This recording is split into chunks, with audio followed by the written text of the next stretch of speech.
Olá! Estamos começando mais um vídeo no setor visitante. Estamos aqui para atualizar as últimas notícias do glorioso Botafogo de Futebol e Regatas. Como vocês sabem, o noticiário alvinegro é frenético. Nesta tarde tivemos o julgamento de John Textor, que foi suspenso pelo STJD. Tivemos também declarações bombásticas do senador Jorge Cajuru e a atualização da lesão de Tiquinho Soares nos bastidores, nos corredores ali do estádio Newton Santos, do CT Lonier. As pessoas estão pessimistas com relação, né, à possibilidade do Tiquinho voltar a jogar rápido. Não vai ser aquela lesão igual a do Eduardo ou igual a do Matheus Nascimento, parado 3, 4 meses, mas deve ficar mais de um mês. E hoje ficar mais de um mês significa perder 10 jogos, perder a fase de grupos da Copa Libertadores. Antes de passar a bola para o Joaquim, vou pedir aqui humildemente para vocês deixarem um like, é muito importante. Vou pedir também para vocês ativarem as notificações, se inscreverem no canal. Estamos quase chegando aos 59.600. Precisamos atingir essa marca para chegar aos 60 mil, que é a meta do mês. E também tem um plano de membros a partir de R$ 5. Joaquim, não dá nem para respirar. A partir do momento que você se compromete a falar do Botafogo diariamente, é uma notícia atrás da outra. Boa tarde. Boa tarde, Depp. Boa tarde para os amigos do setor visitante. Realmente a gente não tem sossego, né? Quando se trata de Botafogo. Vamos lá falar desses assuntos aí. Vamos lá. Primeiro colocar aqui na tela, né, a suspensão de John Textor, julgamento no STJD. Já está na tela, agora sim.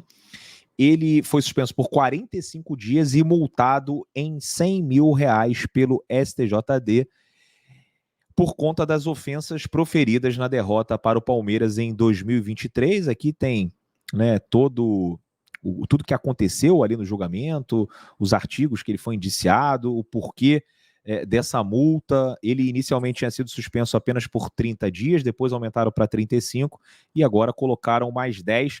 Ele ainda tem mais 2 processos rolando lá no STJD, né? Tem mais 2 casos e a gente imaginava, né, que depois de tudo que aconteceu nesses últimos dias, o tribunal não iria aliviar, e acho que nem tem que aliviar para o John Textor. Agora tem que ser justo e punir todo mundo, porque a gente vê cada dirigente falando barbaridade depois dos jogos, depois de derrotas, depois de erros da arbitragem. Espero que não seja esse rigor todo só com o John Textor, né, Joaquim?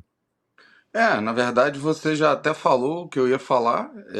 O que eu acho, no mínimo, curioso é ver que a punição ela é exclusiva para o John Textor, né? Porque desde que eu me entendo por gente acompanhando futebol, eu vejo dirigente falar os maiores absurdos depois dos jogos, quando seu time é prejudicado, e eu não vejo ninguém ser punido, né? Nem suspenso, nem pagando multa, né? Então, para quem tinha alguma dúvida de que o Botafogo e o John Textor seriam perseguidos, tá aí a resposta.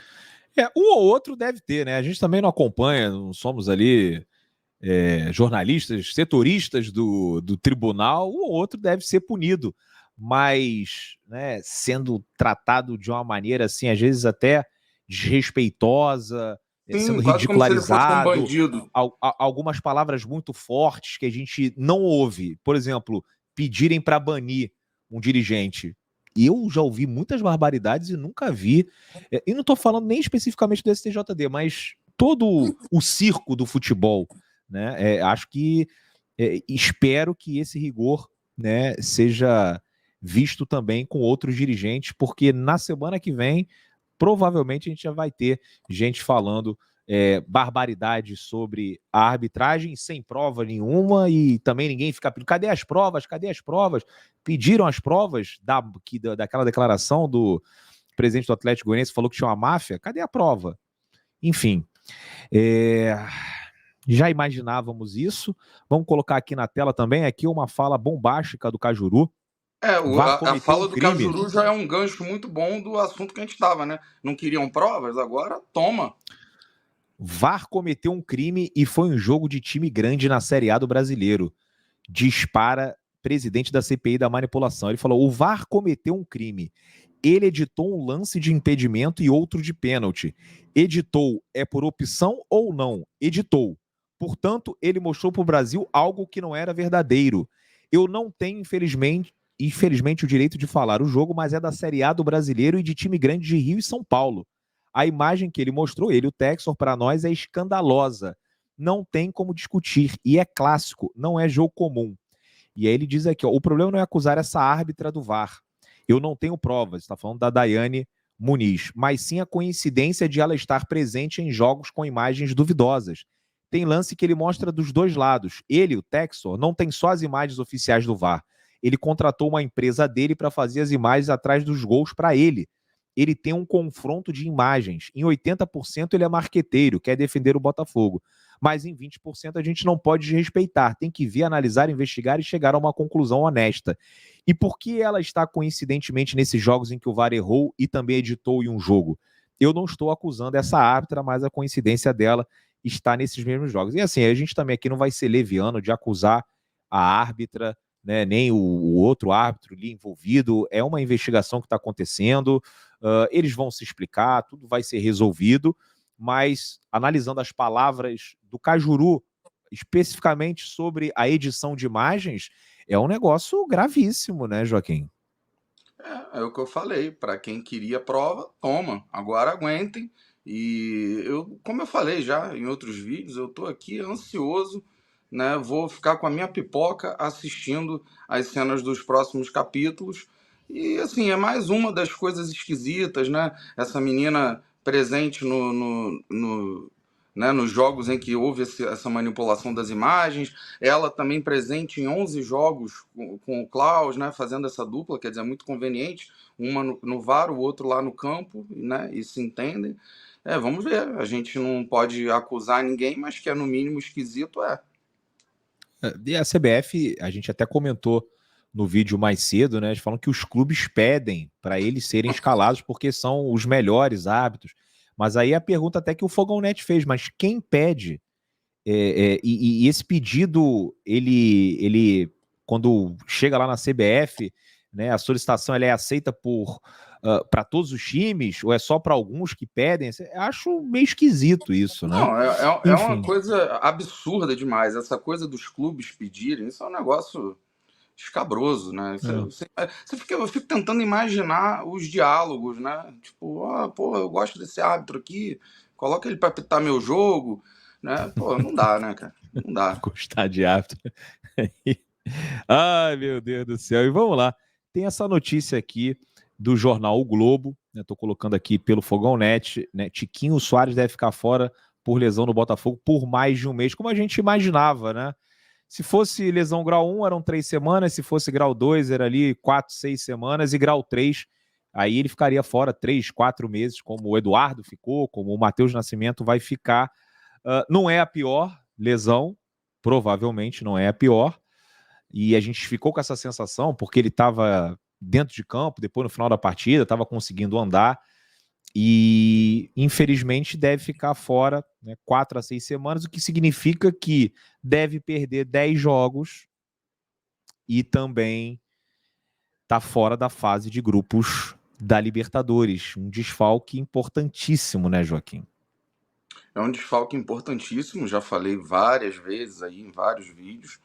O Tiquinho Soares é um dos melhores centroavantes do futebol brasileiro, é um cara muito importante para o esquema de jogo do Botafogo, a maneira que ele tem de atuar, né? Um cara que sabe fazer o pivô, proteger a bola, faz gol, vem no meio de campo buscar jogo, e vai fazer muita falta, isso é evidente.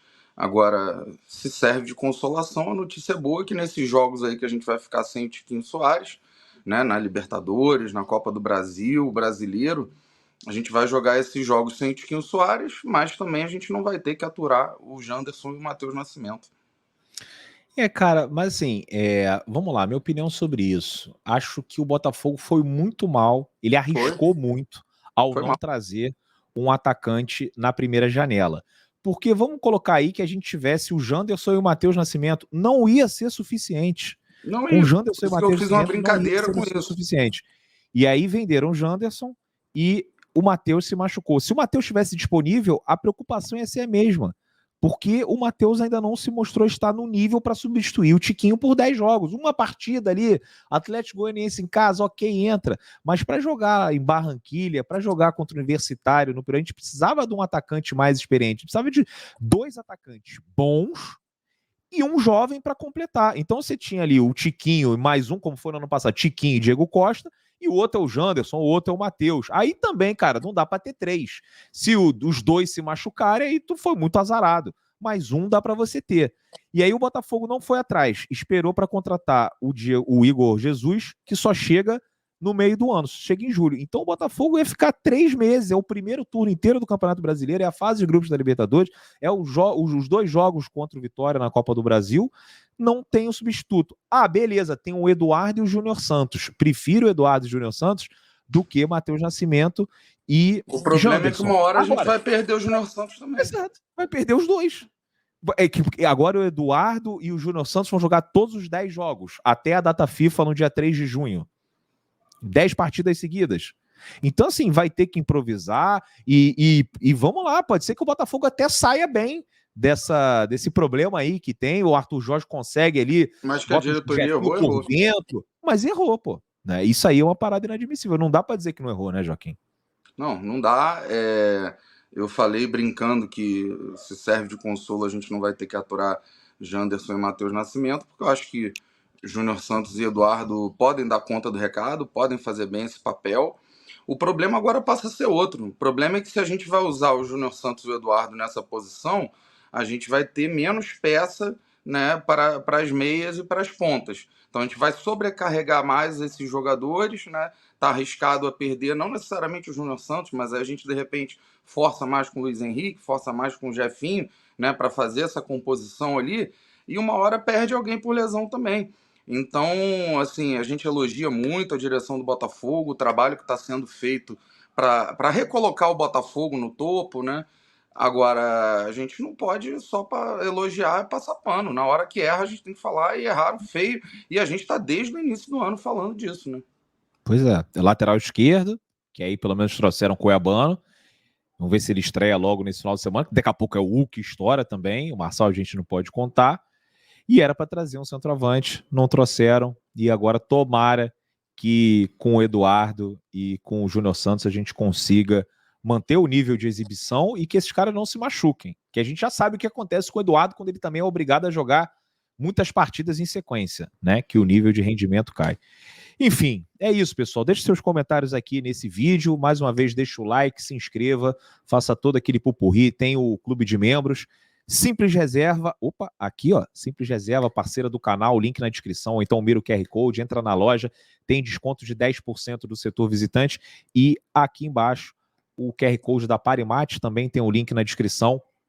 Muito importante engajar sempre os conteúdos da patrocinadora do Botafogo, seguir em todas as redes sociais, e para quem não for cadastrado ainda e quiser se cadastrar, tem um bônus de 100% em depósitos de até R$500. Então você não tem cadastro na Parimatch, você mira o QR Code, mira no QR Code que está na tela, vai entrar no site da Parimatch, você se cadastra e tem um código promocional que é o código GRITO, você deposita e se você depositar R$100, você ganha mais 100. E se depositar 200, você ganha mais 200 para apostar. Lembrando sempre, apostem com responsabilidade. Joaquim, tamo junto, meu amigo. Valeu, grande abraço.